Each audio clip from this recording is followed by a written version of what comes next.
असलामुअलैकुम। अज मैं एक थोड़ी जी वीडियो के बारे च गल्लां करदा करनियां ने। जेह्ड़े गुलखान है ने पिशोर दे ने ते पता नहीं केह्ड़ी जगह दे ने, मां लोला ने।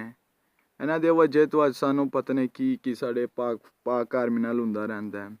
अफगानिस्तान के बारे च गल्लां करदे, अफगानिस्तान इस तरह में, अफगानिस्तान उस तरह में। थोड़ी भैन नूं लुल दवां, असां ते घर बैठे रैंह्दे वीडियो करदे रैंह्दे हो।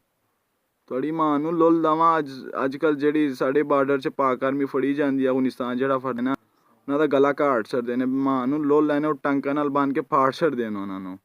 थोड़ी भैन नूं लुल दवां, थोड़े वजह साढ़ा पाकिस्तान भी गर्क ही हो गया है। इंडिया नाल फिर भी हो सकदी, अफगानिस्तान नाल कित्थे होंदी साढ़ी। 43 मुल्क आए ने फड़न, 43 मुल्कां कोल फड़ेआ नहीं उ'नें। अमरीका सुपर पावर आया वे, फड़ेआ नहीं उ'नें अफगानिस्तान। रूस आया वे, रूस कोल फड़ेआ नहीं होया।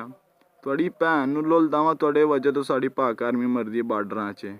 थोड़ी मां नूं लुल दवां, गुलखानो पिशोर च बैठ के वीडियो करदे रैंह्दे हो ते साढ़ी आर्मी उत्थे मरी जांदी है।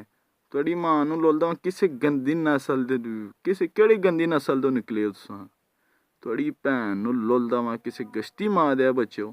जिस दिन तुहानूं मैं फड़ेआ ना, भैन नूं लुल दवां सिर च फायर करने ने तुहाडे मैं। भैन चोदो, किसी गश्ती मां दे बच्चेओ। अफगानिस्तान दे लोग एडे चंगे ने, एडे अखलाकी ने। थोड़ी मां नूं लुल दवां, पता नहीं तुहानूं की होया दे। थोड़े मावां ते पता नहीं केह्ड़ा मुल्ख चढ़ेआ वे। किसी गंदी मां दे बच्चेओ, भैन चोदो।